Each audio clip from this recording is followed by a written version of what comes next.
This podcast is sponsored by nobody. Hey dudes, welcome to Splat from the Past, the only 80s themed horror and sci-fi show where things can get totally radical. Now today, I will be welcoming Steve Barkett.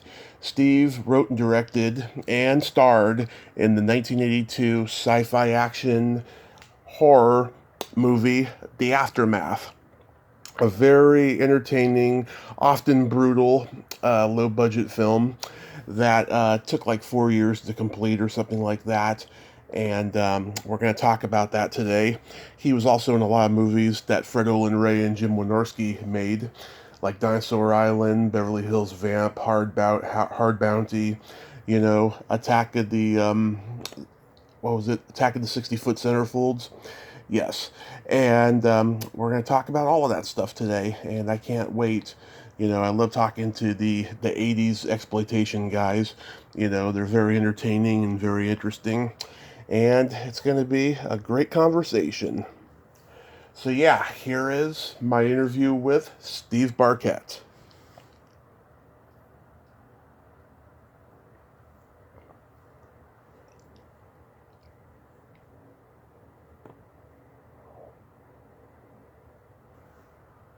Hello. Hey, Steve, welcome to the show. How are you today? Doing just fine, thanks, Tommy. Yes, How about yourself? Oh, I am spectacular. This is such a great honor. Thank you for taking the time today. That's my pleasure. So, going back in time, did you gravitate toward film early on in your childhood?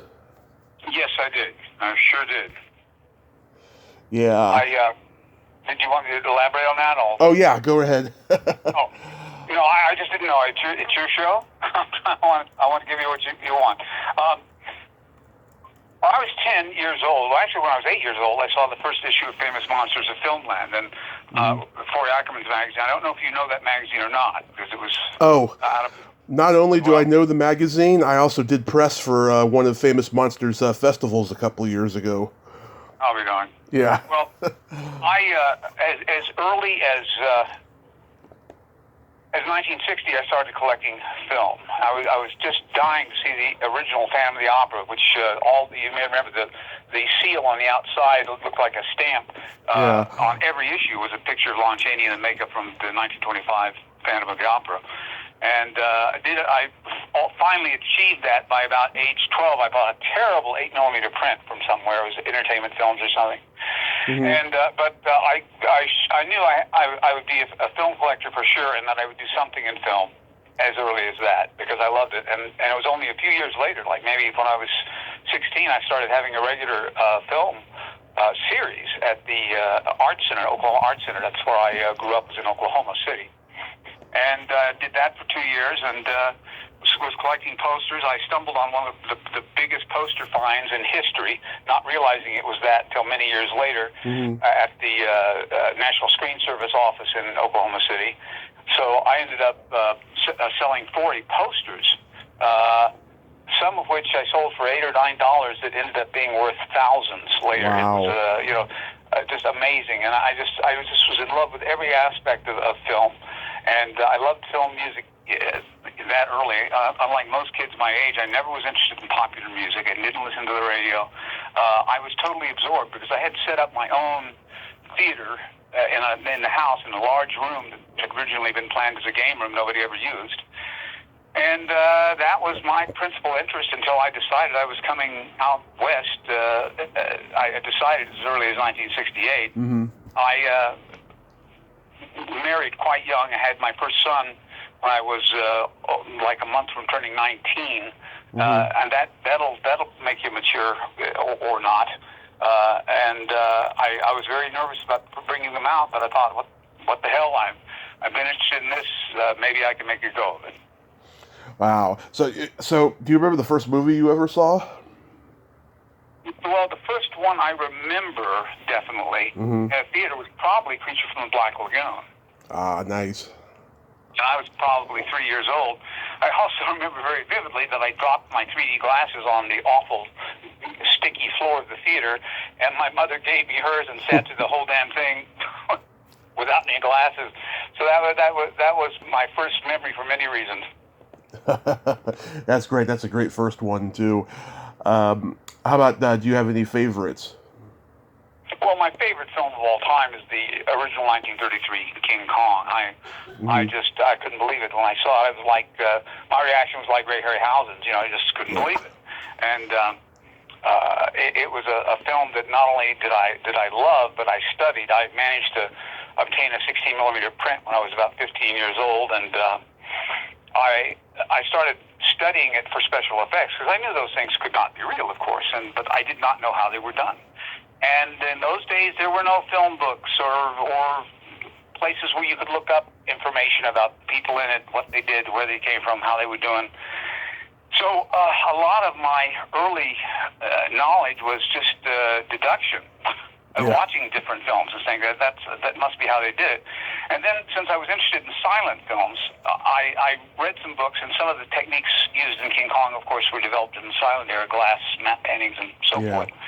So little by little, I was developing a love and a passion to want to do this. I didn't have any specific movie in mind, but as my film collection grew, I had a lot of films with Douglas Fairbanks Sr., who, of course, was his own producer, and owned his own company, and I thought, if I can swing it, that would be for me, because I'd like to do films that represent what I believe and think, and that I could do as an actor and enjoy, because even that early, I realized that when you're acting in somebody else's production, whether it's on stage or on film, unless you're a giant star, you do not necessarily get to play things the way you want, and that's what I wanted to do. I wanted to be able to express myself in all aspects, and that I had been working in film in Hollywood 10 years before I made The Aftermath.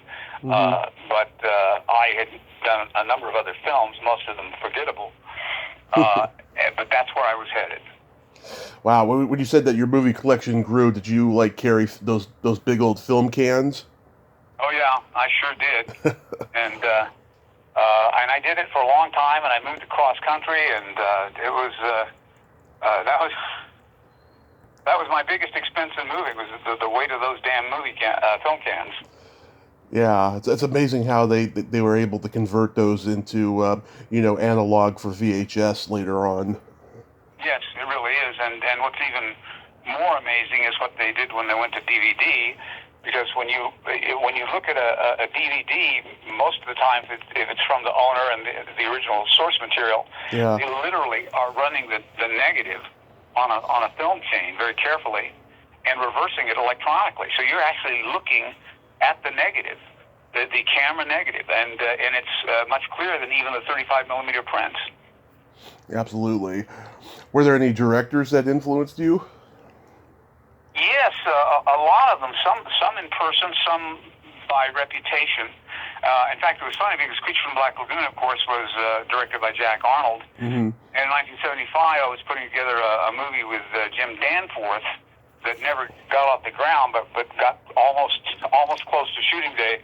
And Jack Arnold was brought in to direct it, and so I had several meetings with him, and it was really interesting to talk to him and talk about Tarantula and Creature and the Incredible Shrinking Man, the films that I loved. I also met George Stevens, who directed Gunga Din, The Diary of Anne Frank, and incidentally, Anne Frank's diary was found by George Stevens when he was in the service in an old house, multiple house. Where I guess they'd been hiding. He not only made the film later in 1950, 51, something like that, but he also literally was the man who found the diary. And I always admired him, and he was in Oklahoma City not promoting, but for the world premiere of Greatest Story Ever Told, which I guess this was his next to last movie. And I knew him that he had been the cinematographer on silent Laurel and Hardy films, and knew a lot about his career. And after he gave his speech at the beginning, he walked back to the theater and left. The movie started. I followed him out. And about half a block from there was the private suite in one of the business buildings that he was being housed in for this event. And I caught up with him before he got out of the theater, and we were walking together. And we spent about a half hour, 35 minutes talking about the Laurel and Hardy films and Gunga Din, and everything. And he was a very kind, sweet man, as well as a very talented man. He gave me his card and said, if you do decide to come to Hollywood, because I was telling him that's where I wanted to go, he said, look me up. I wish I had, because when I got there, I thought I'd really like to have something to show Stevens when I get in touch with him. And literally, the week I was getting ready to call him, he died. I believe it was 1973. Not sure. But what a fine guy and great filmmaker. Have you ever seen Gunga Din? Gunga Din, I may have. I don't remember. Cary Grant and Victor McLaughlin and Douglas Fairbanks Jr. and wow. One of the RKO film, one of the great all-time action films. I gotta go check that out now because I like that cast. Yeah, it was a great cast. So you went to Claremont College? No, I went to Oklahoma City University, but I only went for 2 years, and then I decided I've had enough. I want to go, and I left to go to L.A. Because did you made a short film called Nightcaller? Nightcaller was a little short film, half-hour film made for a festival. I met two guys, F.T. Iyer, who was a cinematographer, and Dan Gilbert, who ended up being the director, and I met them. I met F.T. in Oklahoma City. I had gone to L.A. to do the first film I directed was a TV pilot that was supposed to have Danny Thomas in it. And I knew Danny, and my family knew Danny, and I'd spent a lot of time on his specials and things. And what happened was I got there several days earlier because I had come back to Oklahoma City for a short time because my son had become quite ill. And he wasn't really as ill as we thought. The doctors in California told me that he had leukemia, and it turned out he had mononucleosis. He was only, 4 or 5 years old. So I went back there, got a house to move my kids back, my wife back, but kept a place in Hollywood for myself. And but I happened to be back there temporarily editing the Movie People, but to build back up before I shot Movie People. The night before we were going to shoot this, Danny was doing a special, Hollywood Palace special that they were taping. Mm-hmm. I was there watching it and enjoying it and working backstage. And as it was over, I was standing next to him when I heard him say, "Oh my God." And I asked him what was wrong, and he said that his wife's father, his wife's mother had just died. Oh, and long story short, that kind of canceled out him being able to do the Movie People with me because he was due to go to Las Vegas to open 4 days later. So he had to, he was totally going to be involved in taking care of his wife, and as it should be. But I was in a panic because I only had so much of a budget to come out, didn't know who I was going to get to replace him. Because it had to be a star of some kind, because that's what I was selling with the people in syndication. Mm-hmm. Well, I knew John Cassavetes, not well, but a little. I'd been on his sets. We had some mutual friends. So I went over and I talked to him and told him what I was doing, and asked him if he would be willing to let me interview him for this documentary TV series, the pilot. And he said, yeah, and he did. And, of course, free of charge, which was, again, great of him. He was another guy that was a wonderful guy, but he was pretty severe in person. He had a tough guy persona that was no joke. He meant it. You know? And he was not a big guy. He was like 5'5", I think. Wore elevator shoes, as they called them. But he invited me in, and you may wonder how this is wrapping up to how I did Nightcaller, but it really is. So I shot it with him. I was editing it in Oklahoma City, and I looked up. There was some guy standing in the doorway watching what I was doing, and I said hello, and that was F.T. Iyer. And he told me about this film they wanted to make based on a Ray Bradbury story. Mm-hmm. And basically he asked me if I had ever acted, and I said, "Oh yeah, I'm in this thing you're looking at here, but it's someplace I'm being myself." Yeah. And he said, "Well," after he looked at it, he said, "I'm going to talk to my partner, but I think we'd like you to be in it. And since you've made other films, you can be supervise us too, because we're amateurs." So I said, "Perfect. I'd love to. And I'll be back about such and such a date," and that's how it worked out. Now I had met Ray Bradbury through Forey Ackerman. They were very close friends. Mm-hmm. And I didn't know him really well at that time, but I knew him. And he actually was an early choice to maybe play in Aftermath as the curator. I'll get to that later when we're talking more about that.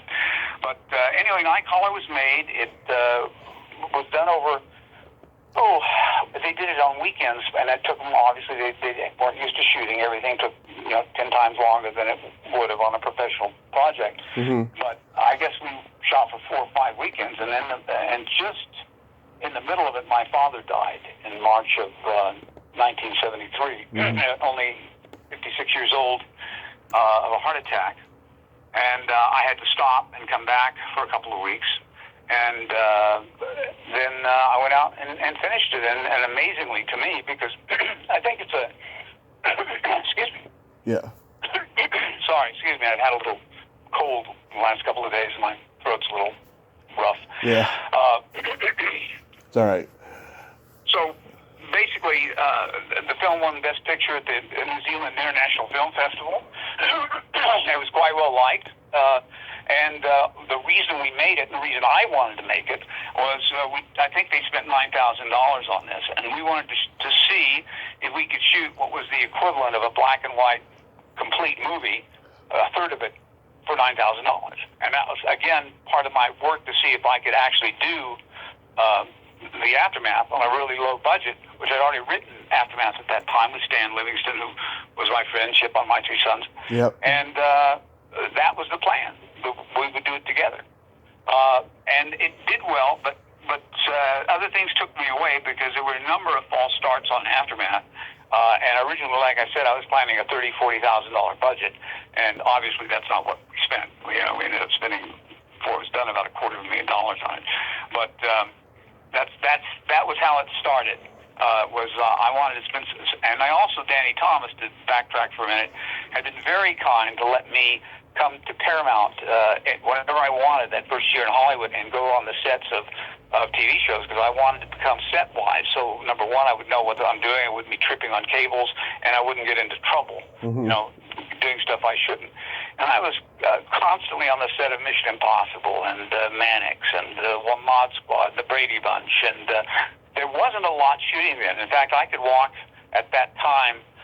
There was a depression in the film business. I could walk on the Paramount lot back between the sound stages for 2 hours and not see anyone. It was that slow. Mm-hmm. But all of this was building up towards where I wanted to go. And in the meantime, sometime around that time, 1973, I was working for Thunderbird Films, which reduced 35mm films in the public domain and sold them. And a lot of the pictures that first came on the market that way, like It's a Wonderful Life and Jungle Book and so many other pictures, came from Thunderbird. And that's how I was making my living while I was doing this other stuff. Wow. So what was the genesis of the Aftermath? Like, how did the idea for the movie come about? Well, I'd always liked several films that were in that genre. World Without End, again, pretty early film. I don't know if you know it. And I also liked a little-known film called Invasion USA, which was that Albert Tugsmith made. Albert Tugsmith was the guy who did Touch of Evil with Orson Welles, but This was when he was doing his strictly exploitation stuff. And I liked The Time Machine, which of course, and definitely Planet of the Apes. I mean, when I saw Planet of the Apes the first time, I couldn't believe how much it impressed me. And I had literally sat in the theater and saw it a second time, and which reminds me of something kind of funny to segue to. Mm-hmm. Years later, I met Charlton Heston in Oklahoma City. Yeah. It was 1968.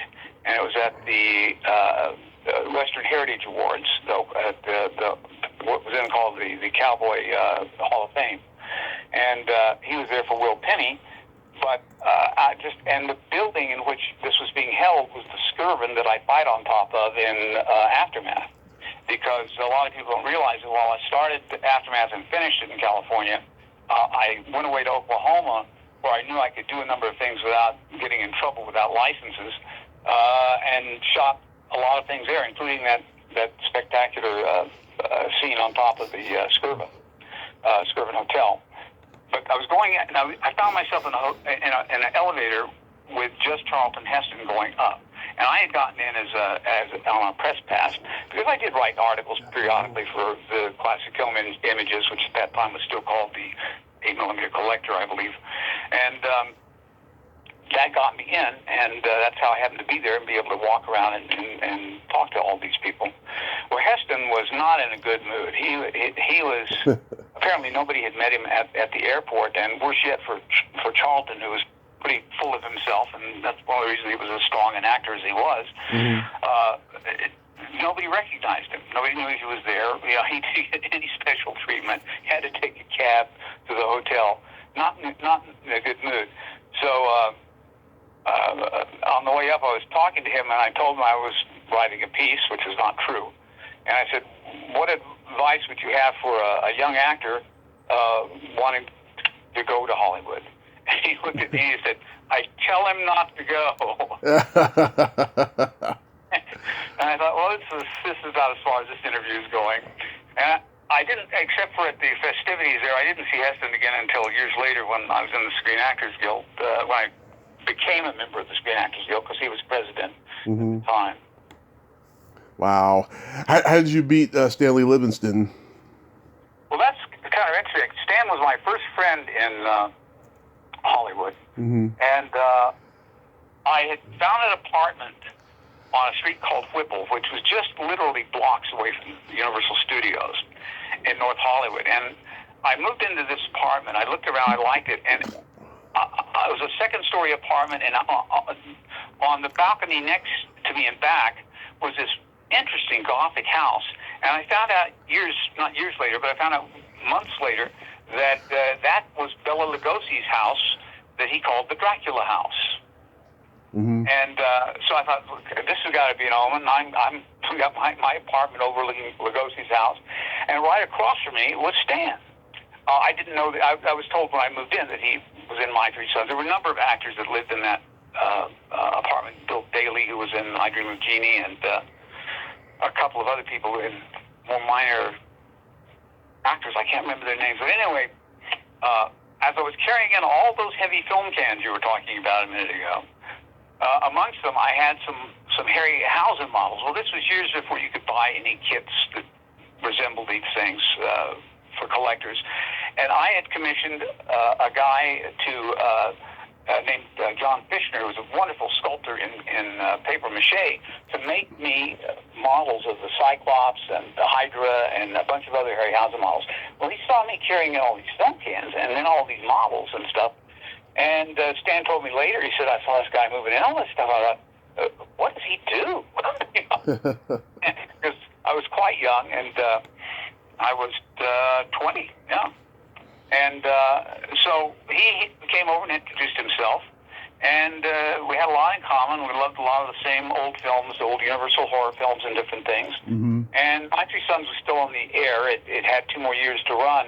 But he was totally disinterested in it by then. In fact, in all those 2 years, I never knew him to watch one of the episodes that had been filmed in that time. Yeah. Was there? And who could blame him? Because, you know, I mean, he kind of outgrew the role, but they kept him, as they should. And there was just no growing potential in it for him. Was there any talk about casting him in the Aftermath? Well, originally, the first attempt, again, failed shortly after the Nightcaller thing. I rented a very small office at a place called Crossroads of the World. It's used as background sometimes still, and it was used in W.C. Fields and me because it looked like the 20s. And it was cottages and this and that. It looked very, very quaint. And Stan and I started what we called the Barkett Livingston Productions. And we actually, because I thought I had raised $30,000-$40,000, at least I had it committed, and we were going to go ahead and shoot it. He was going to direct it. I told him he could direct it, and he was going to play Matthews. And because I had my hands full, and I knew that you can't be in 300, 400 episodes of a TV series and not know something about how to direct and do this stuff. And he was very well-spoken when we discussed things, and we were fast and close friends from the beginning. In fact, I just talked to him yesterday. as it unraveled, I found out that the money wasn't really there. The person who had promised it, and I had to go out and try and raise the money, and it was hard going. And I was raising it a little bit at a time. And amazingly, one of the first people to ever invest any money in one of my projects was Academy Award-winning cinematographer Milton Krasner, who also in his early days shot some W.C. Fields films at Universal and Goes to Frankenstein and so forth. But he didn't win the Academy Awards on those guys, but later in the CinemaScope period at Fox. And but it still wasn't enough to get the movie going. And Stan became, I don't know how to put it, he couldn't go on. He had such high hopes, to do this. And so I went at it alone, kept trying to raise the money, couldn't, and finally got rid of the office and went back to work. I think it's still at Thunderbird. And there were several other false starts over the years where it looked like we were going to go. Bill Blair of United Films, which later became VCI Video, and I were close friends. I met him when I was 16 and had done some business as a collector with him. And basically that fell through as well. Again, it was just an overstatement by Bill at the time. He couldn't really do it. And we did other businesses later, so it didn't destroy our friendship, but I was beginning to get very disappointed too. I'm beginning to think maybe it wouldn't happen. Yeah. But ultimately, and Ted Michaels had wanted to do it, and we all know what Ted's movies look like, and nothing could look less like a Ted Michaels movie than The Aftermath. I made it. But Ted at the time I liked. He seemed like an honest guy, which he wasn't.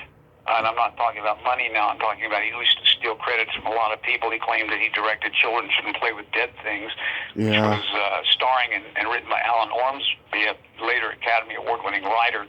And Bob Clark. Bob Clark, also an Academy Award-winning director. Right. And and he did that with Aftermath later, too, after I left, because it was impossible. We started, I tried to do some stuff. I'd already been behind the camera. My first film I ever appeared in on camera was a very small bit in The Corpse Grinders with Vincent Barbie. I'm a bum drinking, and Vincent Barbie comes up and chokes me to death, and they turn me into cat food. Yeah. That's a real winner. If you've never seen it, don't. And so that was the straw that broke the camel's back. In the middle of it, I couldn't deal with Ted. He was trying to turn it into trash, basically. He wanted to change the title to Invasion of the Mutant People, and and he had promised a crew, and equipment and so forth. What he didn't tell me was he had no money to pay the crew even $5 a day, and the feeling of desperation between the crew, some of whom were sleeping in their cars, was just overwhelming. And finally, I said, I'm done.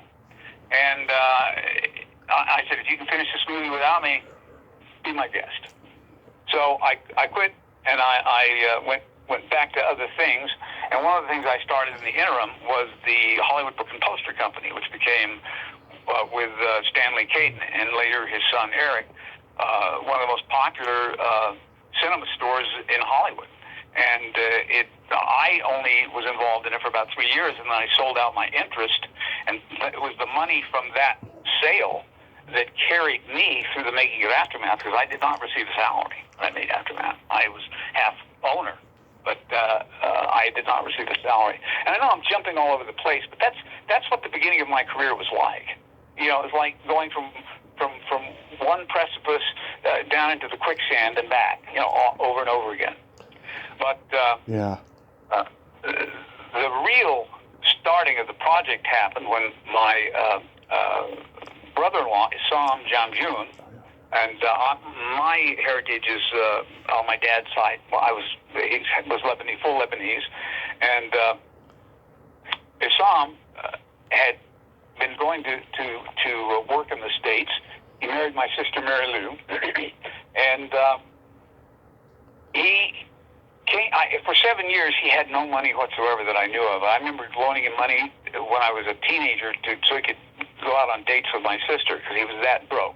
You know, he was just a serious student who had no dough. And so I had no idea that he was doing much better. We corresponded by letters and stuff, but my sister didn't say much, and I knew that they were then living in Saudi Arabia, and I knew that it was real hard going. Well, again, another long story, shortened for you, is they happened to be in California, and I told them I had my bookstore, and they came by to see it. But what I didn't know was in the interim, Isam had not only become a multimillionaire, he had been the vice governor of Riyadh at the time and had become a very substantial person business-wise. And he came in and saw what a terrific job we'd done with this bookstore, which I opened for about $4,000. I got a great location, and I had consignments from people like Forey Ackerman and Ray Bradbury, so we didn't have to buy a lot of stock, and it was just an instant success from the day we opened the door. Which surprised everybody because the location I picked was in a store that had something like 13 different businesses in it in 3 years. Right. But this stayed there for 10, and then Eric moved down on Hollywood Boulevard proper. We were just around the corner on Las Palmas, about 3 blocks from Grauman's and about half a block from Musso and Frank's in the heart of Hollywood. But we were paying $400 a month instead of $1,800 a month, which is what the Hollywood Boulevard stores were paying. So that money, all this was integral. He came to me, Isam, and said, do you have anything you need any money for? Some investments. And of course, instantly I thought of Aftermath, but I had still had a deal with Ted Michaels and had a contract I'd made with him. And I knew I was going to have to buy that out. And when I found out later that we were going to be able to do this on a much bigger budget, I finally said, yes, I want to do this. And long story short, Isam financed it. I financed a little bit of it because I had some money from my dad's estate as well as the sale of my store. And, I paid Ted Michaels $27,000 to release me from the contract. And that's how it got going. And then I was on my own. I rented a small building in Burbank to use as a studio. Many of the sets, interior sets in Aftermath, were shot in that little studio, like the weapons room and the cutter's shack and the radio station and the rocket ship were all in exactly the same spot. And we would go shoot stuff on exterior locations while each new set was being put up in there. It was very efficiently done. But what I did do that was not efficient is I knew this was going to be the movie that would either put me over or not. And I had to make it look like I wanted. So I would reshoot things if I didn't like them. I would took my time. And the people who worked for me, I paid. I didn't pay them a lot, but I paid them, enough where they didn't have to sleep in their cars, like what was happening with Ted. And they all seemed to enjoy working on the movie because I love creativity and I embraced it. The film would not be nearly as good a movie as it is if the Kovac brothers hadn't come to work for me. And that was their first Hollywood film. They'd made another film that I don't think that they made back east, and I think it was called Demon Lover, if I'm not mistaken. And but Bob in particular and I got along great. Now Denny was a little more irritable guy, and he took offense at some of the things I would say, and I got irritated with him sometimes and said things on purpose to work him up because it was irritating me so. And but ultimately we worked together, and the film was made. And when the first cut, I called up Roger Corman, who again I knew casually. I knew so many people, but not that well. Yeah. And asked him if he would look at it with me. It would surprise me that he did, because the first cut of Aftermath was 2.5 hours long, and no sound effects, no titles, no it had the special effects, and it was basically the film, but it wasn't something that was going to play like the final movie. And I was surprised that he agreed to sit through it. And not only that afterwards we had a lengthy discussion another day of the film. And because I knew a guy who was at a Corman screening not long before that, and it was Star Crash with Marjoe Gortner and. Oh yeah. And it was a terrible film, as I'm sure you know. Yeah. But he was sitting in the back, about 4 rows from Corman. There were only about 8 people in the audience for this screening. And Star Crash was on, and Corman had a couple of people on each side of him that worked for him. And he sat through about the first 15 minutes of Star Crash, and he stood up, and one of his associates said, "Where are you going?" And he says, "I may have to buy this crap, but I sure as hell don't have to watch it." So, having said that he bought a film he didn't even watch all the way through, the fact that he stayed through a rough cut with me on the Aftermath meant a lot to me. Now, he didn't buy the movie. It really wasn't his kind of movie, because the first half of Aftermath is kind of like a Republic serial, and the last half gets very serious. Right. And if you've ever noticed, even Corman's serious films, he doesn't get as serious as we got in the Aftermath.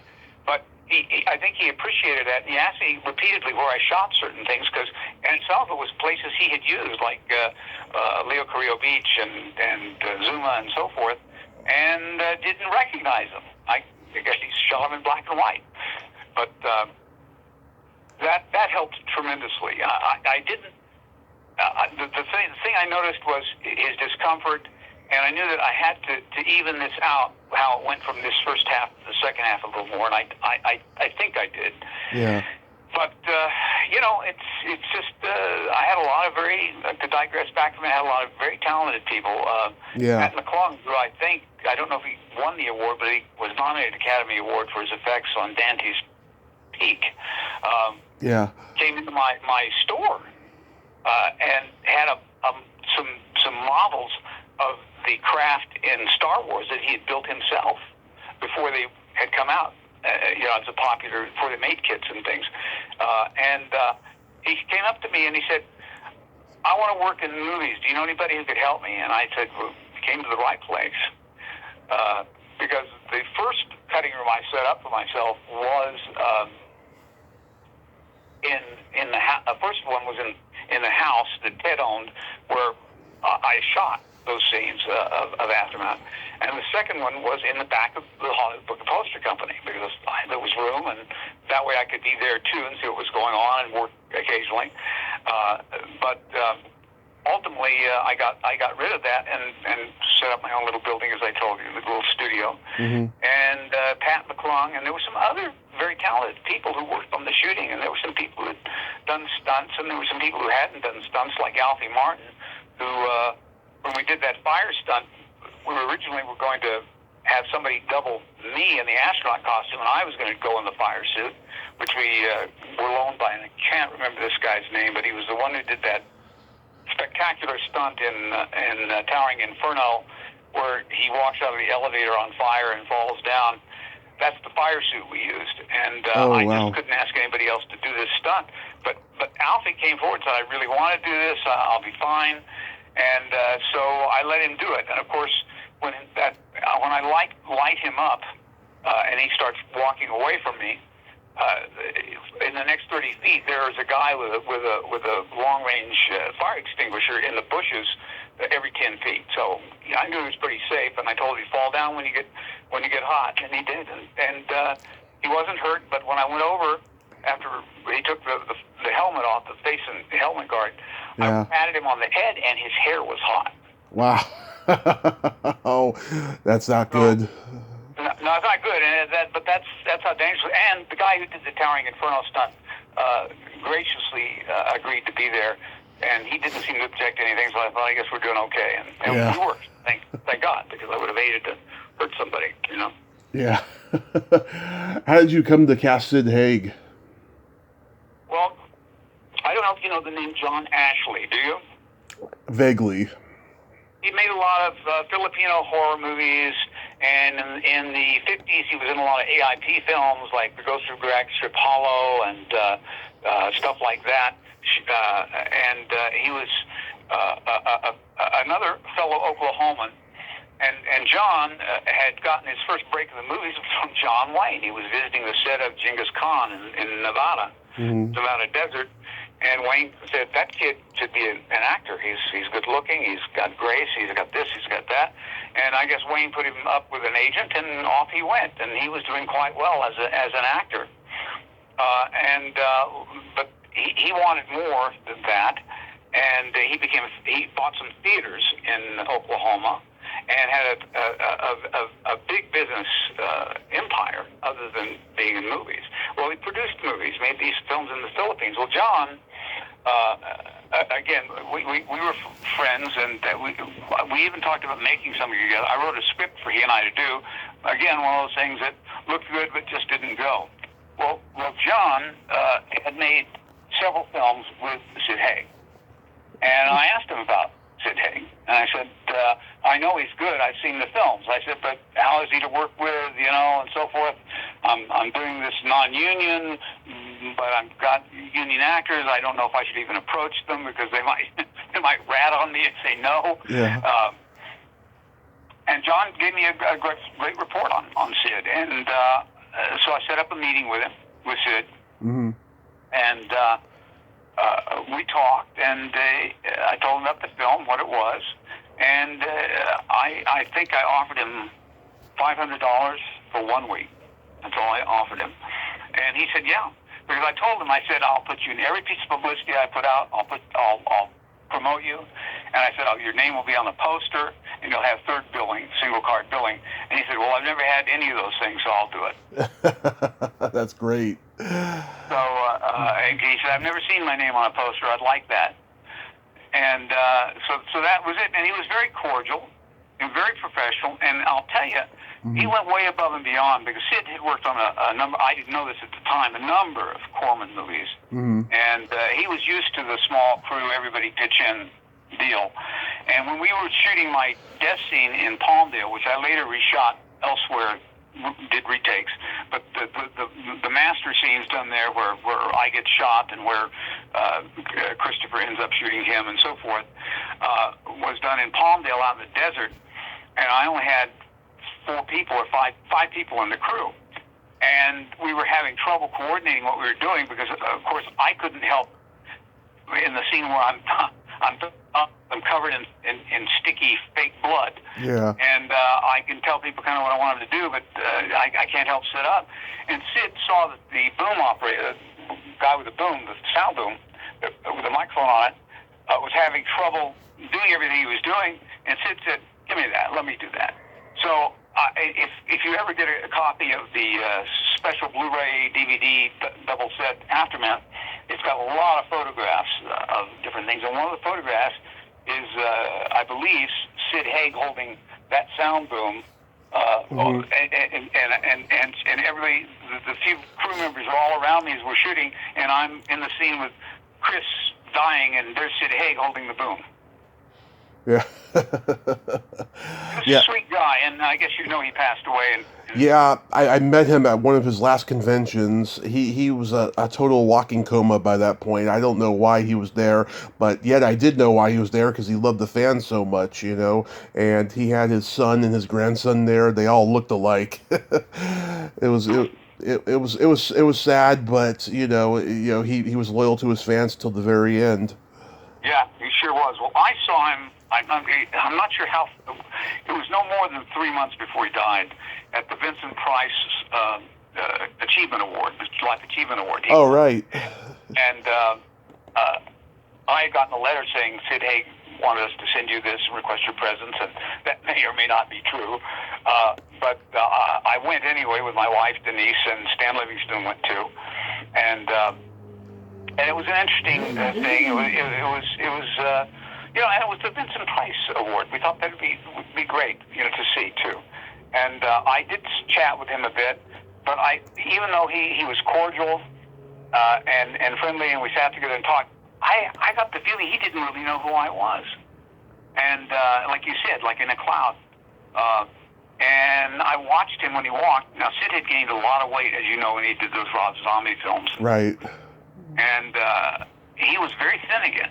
He was like as thin as he was in the Aftermath. And but I watched him, and I was talking to Stan later, and I said, I don't think he's long for the world. Something wrong with him, seriously. And of course, there was. I don't know what he was ill with, but whatever it was ultimately triggered the thing that killed him, which I believe was a heart attack. Yeah, it was A sad. sweet guy, nice guy, and I'd met his kids when they were kids, when they were little, and they were all at this event as well. It was nice to see him again. It really was. Yeah. And he never said this, because I know at times he tried to distance himself from Aftermath. I don't know if he ever even saw it. I invited him. We had many big screenings at Warner Brothers. Mm-hmm. That's where I finished the film at, was at Warner Brothers. I had an office there, and I did that because of their sound department. I wanted them to do the mixing and all that stuff. And so I had, in their main theater, I had at least 6 screenings to get cards so I could show distributors and so forth. And I don't remember him attending any of them.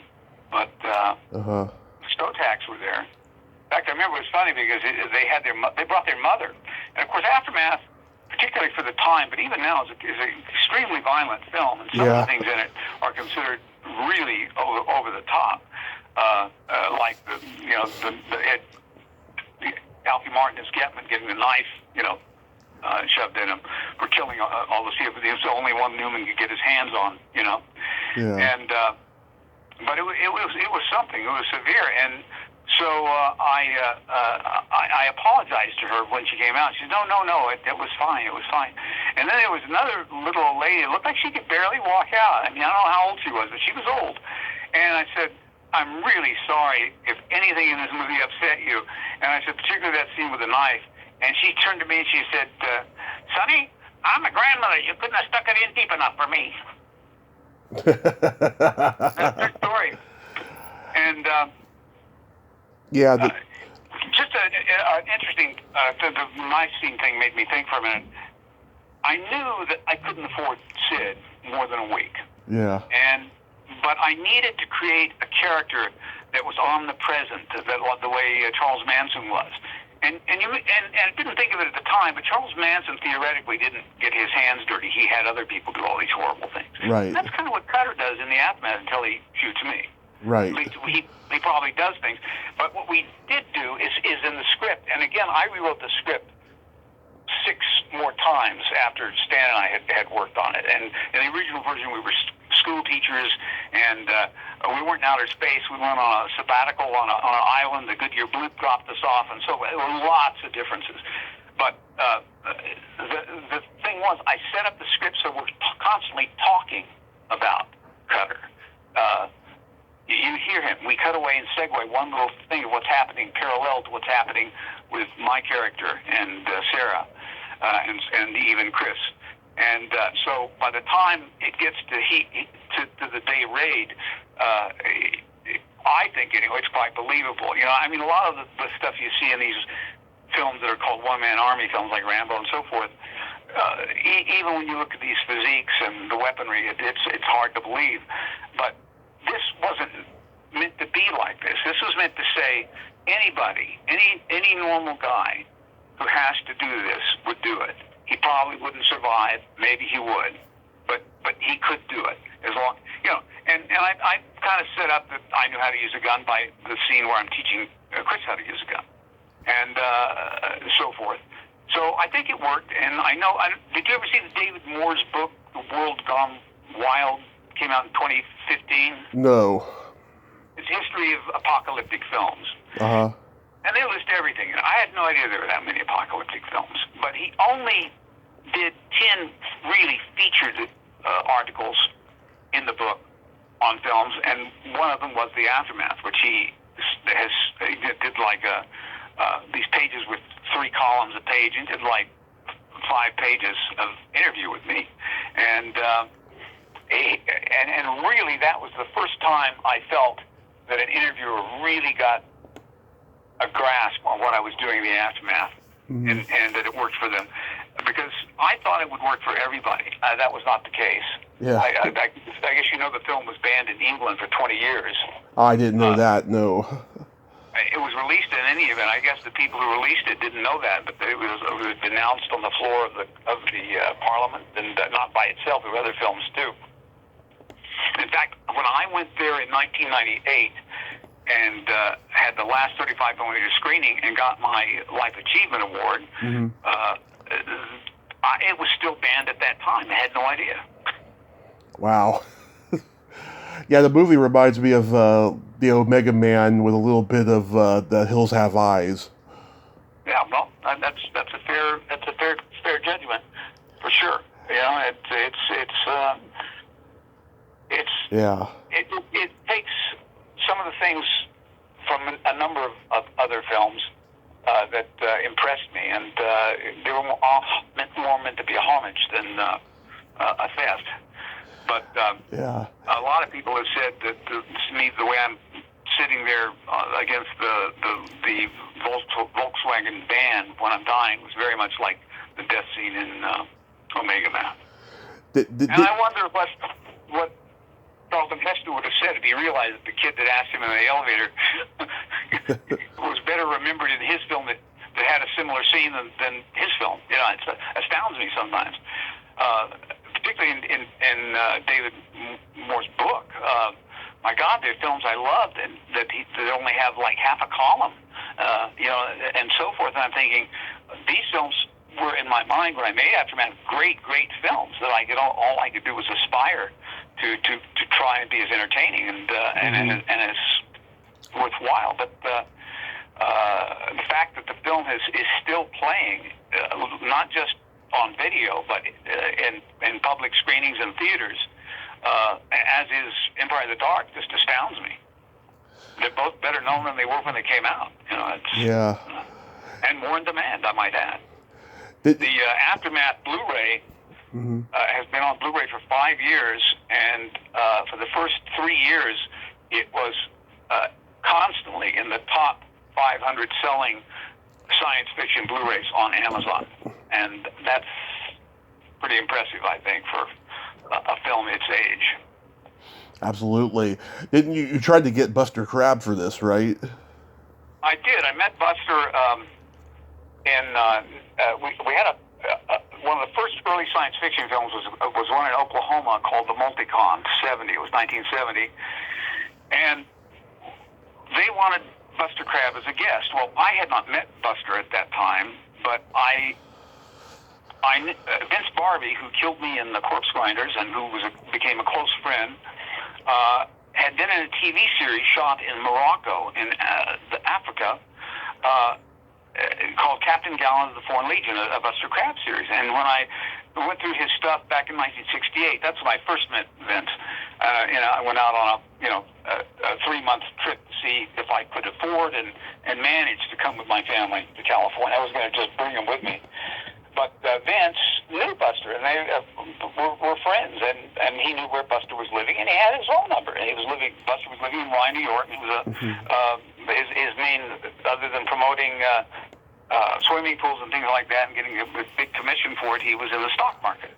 And so I called him up and talked to him, Buster, told him who I was, told him why I was calling, and so forth. And of course, I was a huge fan. I mean, when I was a kid, there was nothing any better than Flash Gordon, the 1936 Flash Gordon. Oh my God, that serial on TV it's such an impression on me. And I guess you might not, you're so young, you might not realize that George Lucas credited the original Flash Gordon serial with giving him a lot of his ideas. Oh yeah. For Star Wars.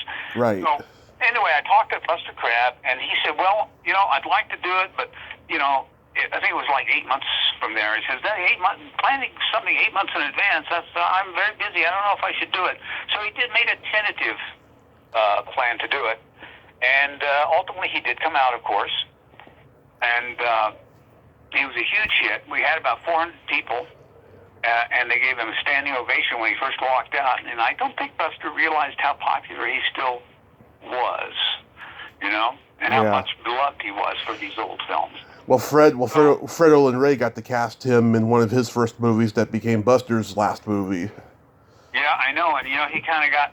I didn't know Fred at the time, but that was kind of what Buster did, because he was supposed to be in Aftermath, and he kept delaying when we could shoot it, and I waited a whole year for him, and it cost me a lot of money and time, and that's when I went ahead and did it without him, and that's when he got that role that he did with Fred in Alien Dead or whatever it was called. I can't remember that. Yeah. I don't think that's right. I think it was that one, yeah. But he and I remained friends, and I saw him frequently. We went and met in other cities, and we met. He finally moved to Scottsdale, Arizona. I went there and visited him there because for a brief period my son was living there with his mom. And I just enjoy. He was one of the most enjoyable friendships I had from old Hollywood, and a wonderful man on all accounts. Yeah. And of course, you had Dick Miller do the voice of the broadcaster. He was a great guy. I met him. Yeah, he was a great guy, and it was funny because he didn't. And Sid had this in common with him, with Dick. There's some actors that just enjoy doing it. They don't want to see their films. They don't care if they see their films. They just like to act. And Sid Haig was like that, as was Dick Miller. And when I met Dick, I met him at the famous drugstore on Sunset, where all the stars were supposed to have been in the 50s and 30s discovered. And I can't remember the name of it now. I just can't remember the name. Sorry. It's okay. And he used to hang out there, and he said, "Meet me there." I did, and went in. And when I went in, he was over at the magazine rack, just looking at me. You know, this was his hangout, and we sat down and talked. I told him what I was doing, and he said, "Yeah, sure, I'll do it, no problem." And I was glad to do it. And then the funny part was that a friend of mine, writer Mark McGee, had given him a 16mm print of Bucket of Blood. And this was one of, at the time, Mark's most valued possessions. He loved that film. He knew it by heart. But he met Dick Miller, and he thought Dick should have it, so he gave it to Dick. So I'm sitting with him and talking about films in general, and I said I'd collected films, and he said, "You do?" I said, "Yeah." He says, "I have a copy of Bucket of Blood. Would you like to have it?" And I said, and I knew instantly this was the film my friend had given him. Yeah. I said, "Well, I don't want to deprive you of it." He says, "I'll never look at it again." That's one of my favorites he did, too. Bucket of Blood's one of your favorites? Yeah. Well, you know, I got a really, it's on Aftermath story, I got a really funny story about the guy at the beginning who's the bearded poet. Okay.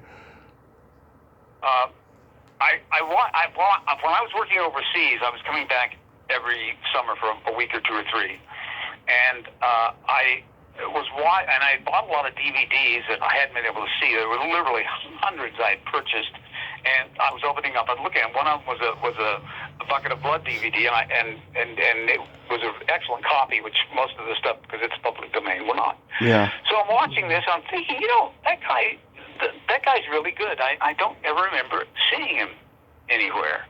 And so time goes by.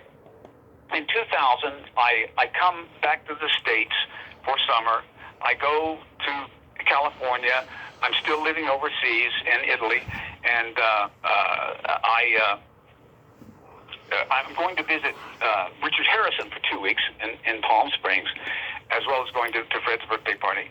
And one morning, Richard wakes me up and says, "I'm going to go have an early coffee with my friend Julian Burton."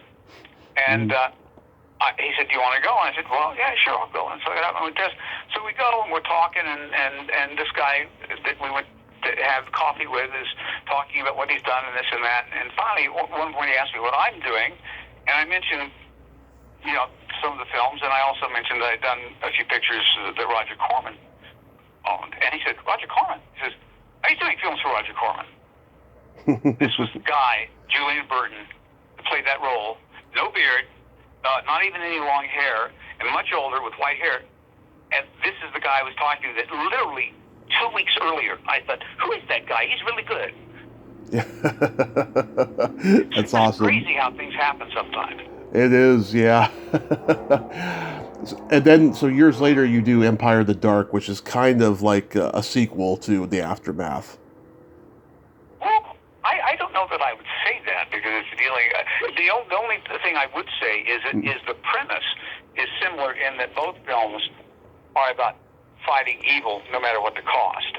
The biggest difference for me was I did it tongue in cheek. Aftermath is not tongue in cheek, and it amazingly in the theater bookings I'm doing now, it is getting more attention than Aftermath. So who knows? You know, it was a very slow build. It still has not made a profit. I spent $1 million making that film, and but it's popular and. You know, what happened is these movies, after 7 years, I ended up owning them 100%. So I still own those pictures. And I'm delighted that there are people still interested in them, you know, because I tried to make a movie that I thought would last, and I had no idea they would last as long as they have. Today would have been Joe Pilato's birthday. You know, the day that I decided I was going to reach out to him for an interview was the day he passed, ironically. Yeah, I never got to. It was sad. Well, let me tell you, he would have enjoyed being interviewed by you, I know. And he was a sweet fellow and a great actor. And ultimately, I wished I had had him in the Richard Harrison role, because Richard Harrison leaned over and hurt his back, and I shot him completely differently. We weren't able to do the action scenes. And Pilato was made up by our makeup artist, so we looked way too old, but that day we had shot 24 pages of dialogue scenes, and I could not wait for them to redress his makeup. And he did a good job, but we had him playing too old. He would have been great as the bad guy. Yeah. But he called me up on the phone. I didn't know him, and he wanted to give me a picture to try out for whatever was available. And I said, sure. And I gave him my address. He said, well, I live right next door to your apartment. He says, could I just bring it by? And I was floored. I would love to, and we chatted. I thought, even if I can't find a part for him, I would love to visit with him, and we did for a couple hours. And ultimately, I didn't feel he was totally the right guy for the role, but I wanted to work with him. How did you get into acting for Fred Olen Ray and Jim Wynorski? Well, I knew Jim Wynorski before Fred did. I knew him from back in the early 70s when he was a writer at Doubleday. We had mutual friends, and I would see him when he came out for summers to buy books and go to the theaters and stuff. And Fred was making a movie called Warlords, and he had seen the aftermath, and Warlords was a futuristic movie, but a comedy, you know, with David Carradine. And he wanted to buy some of the destroyed city shots. And I said, sure, why not? And but Fred at the time had not been making pictures all that long. He didn't realize that you had to go from a negative to air positive, or if he did, he didn't say so.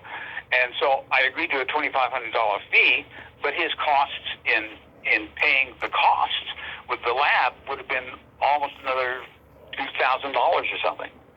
And so I ended up saying, when he told me that about what it was costing me, he didn't know. I said, well, I'll tell you what. I think he'd given me $1,000 of the $2,500 fee. I said, that's all you owe me is $1,000. And I said, we can probably use one of the 1-inch Video Masters to reproduce the shots so that they'll be usable to you. And ultimately what he did was he used photographic shots of those shots and put his own foregrounds in front of them. Didn't look nearly as good as it did in the aftermath, but like I said, it was a comedy. It was not a serious film, so it worked. And he appreciated me not holding him to the deal and charging him all that money. So we were talking on the phone one day, and he said, I'm getting ready to do a picture that's a $50,000 film, SAG film that's going to be shot in 5 days. Turned out that was Beverly Hills, at the time called Beverly Hills Vampire. Yeah, love that movie. And I said, well, I'd like to see that. He said, well, come on down and see it. So I went down, and I had the friends I stayed with, and I was there on the set, and one day somebody didn't show up, and that's how I ended up being in that little brief scene with, oh God, what is that sweet girl's name? Very great wife. Michelle Bauer? No, Michelle Bauer was in it too, but this was the girl that was in the scene I was in, where you hear me neighing like a horse, and suddenly I come in, you know, on all fours, but she's riding. Jillian. Oh, I know who you're talking about. Yeah. She once played the girlfriend of Fonzie on Happy Days, but she was Gary Graver's wife. Yeah. I know who you're talking about. Sorry? I know who you're talking about. Jillian Kestner. Yeah. Yeah. And both she and Gary both died of cancer within a year of each other. Yeah. That was really hard, but I know we're nearing the end of time, but I'll tell you one real quick funny story about that film and me, if you'd like to hear it. Okay.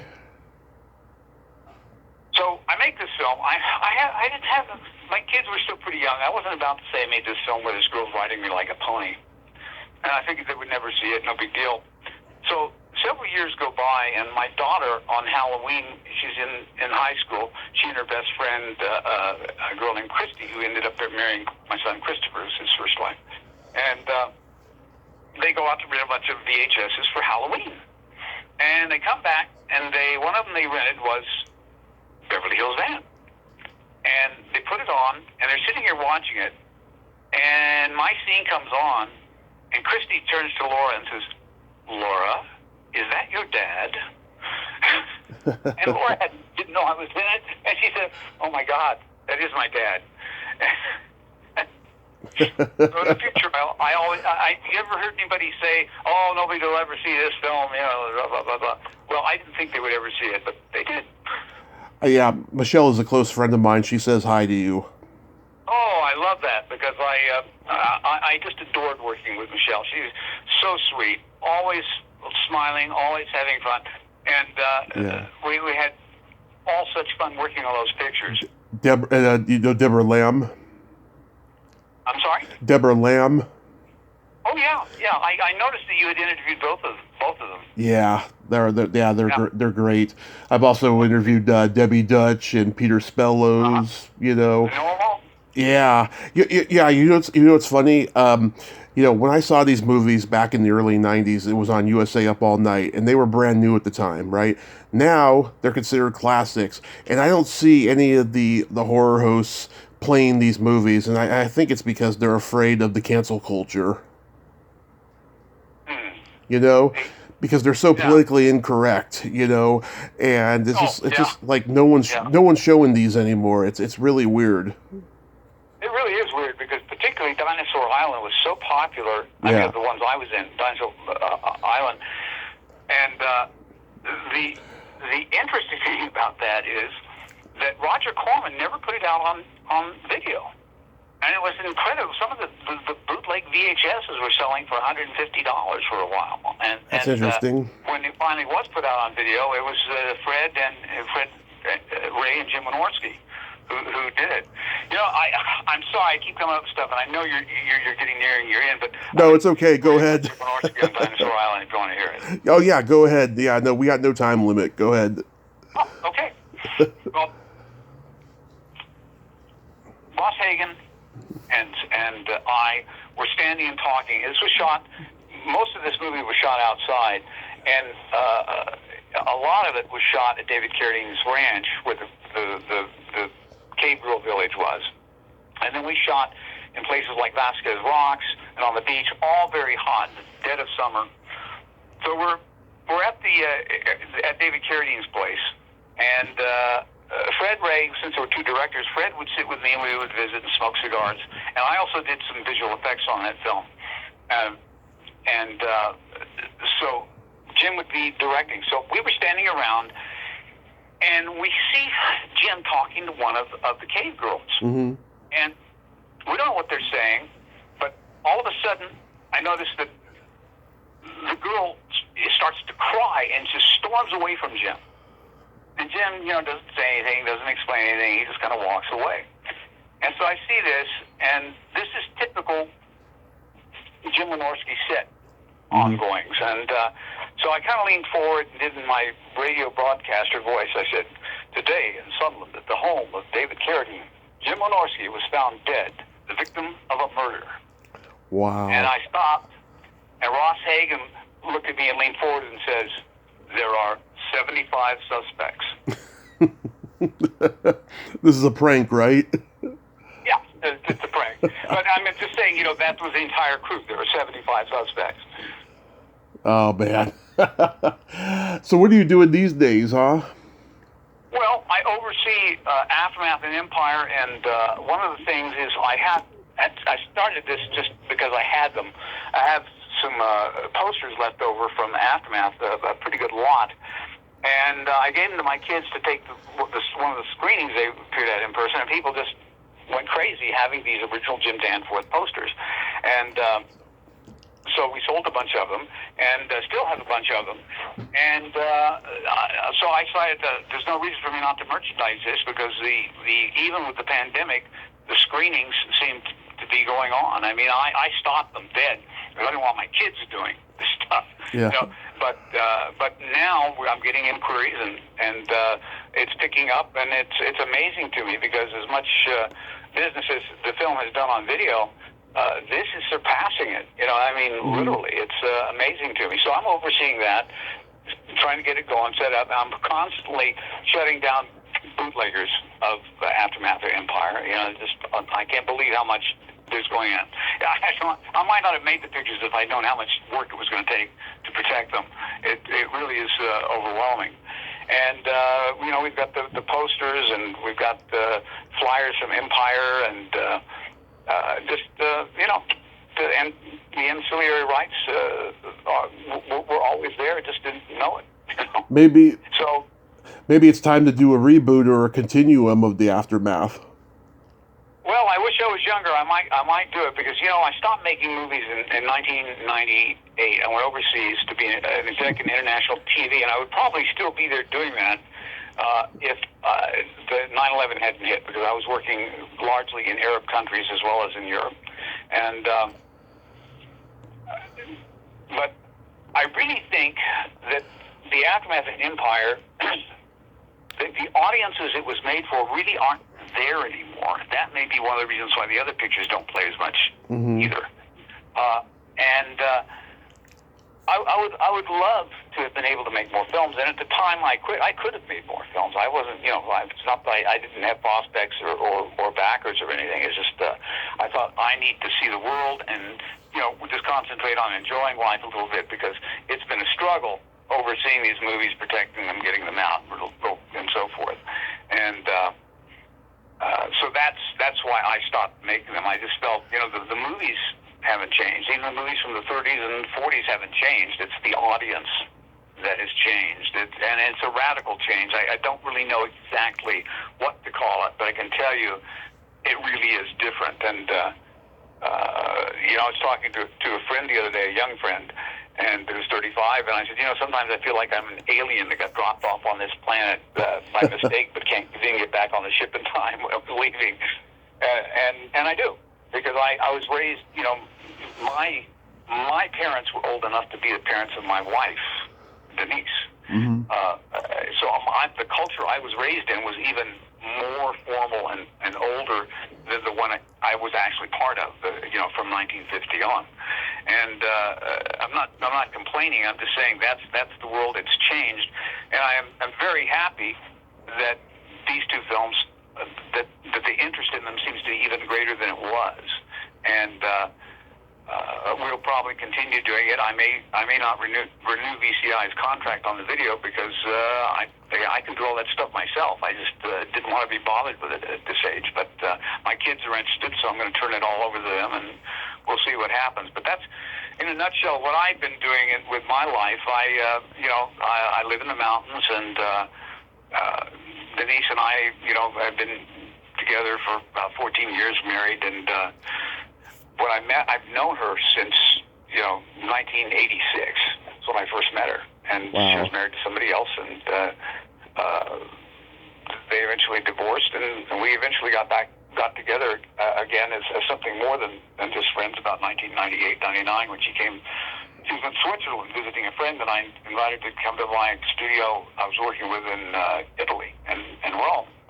And it all comes circle. I love making movies, but the tools are different, the crews are different. I did work, on a movie with my daughter in 2017 called Kronos, and I get what is described as a consulting producer credit, but I was there, and it was one of the hardest, most unforgiving places I've ever shot. Mm-hmm. There wasn't a person in the crew I wouldn't have liked to put up against a wall and shoot. And I got to say that any success this movie has or had is totally due to Laura's dedication, because it was a minuscule budget, and that's why she brought me in. She knew I could organize it and get it going and help them, but these guys didn't want the help. They just their egos were too big, and as a result, the movie that should have taken 12 days to shoot ended up taking 6 months to shoot.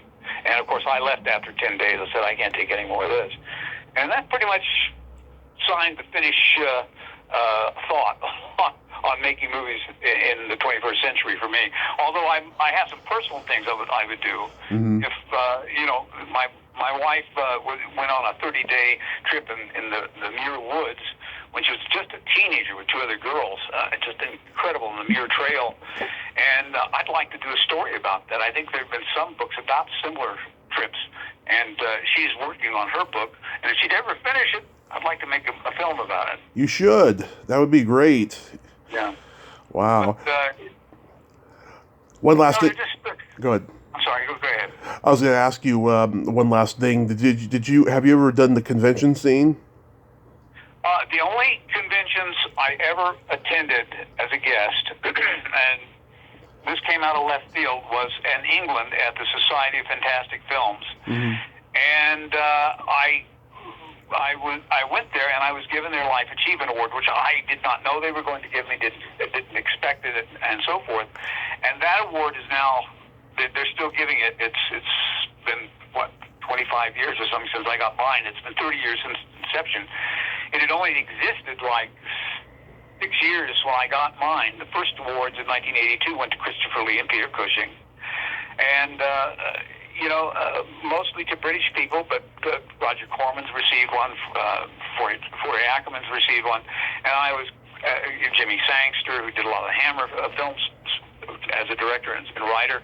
I was very flattered to get an award that had been given to people I admired all my life. Yeah. Some of them, and it was really nice. And the funny follow-up of this is when I was in New York with my parents in 1958, we took a trip up the East Coast.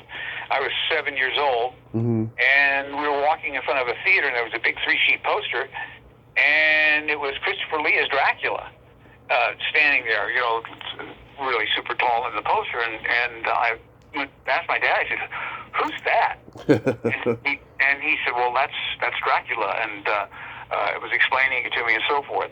Well, I went to see that film. This will be hard to believe. I was only 8 years old, and I went to a downtown theater by myself. You were safe then. It was a different world we were living in. Yeah. By myself, and saw Horror of Dracula at age 8. Oh, my God, that really got me. I didn't get over that for a while.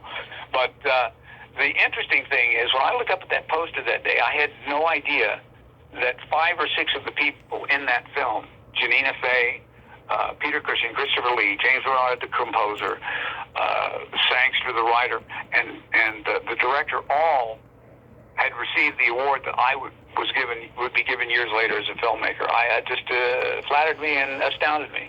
The way things you're interested in come back and become a part of your life without you even trying it. Absolutely. Well, Steve, I want to thank you so much for coming on today. You had some great stories, and I want to thank you so much for sharing them. Well, you're certainly welcome. Thank you, Tommy. Yes, and I hope you make that film that you were thinking about making about your wife's trip, and I hope you continue, spreading the word of the aftermath, and maybe even do some screenings of it in the future. It's the 40th this year.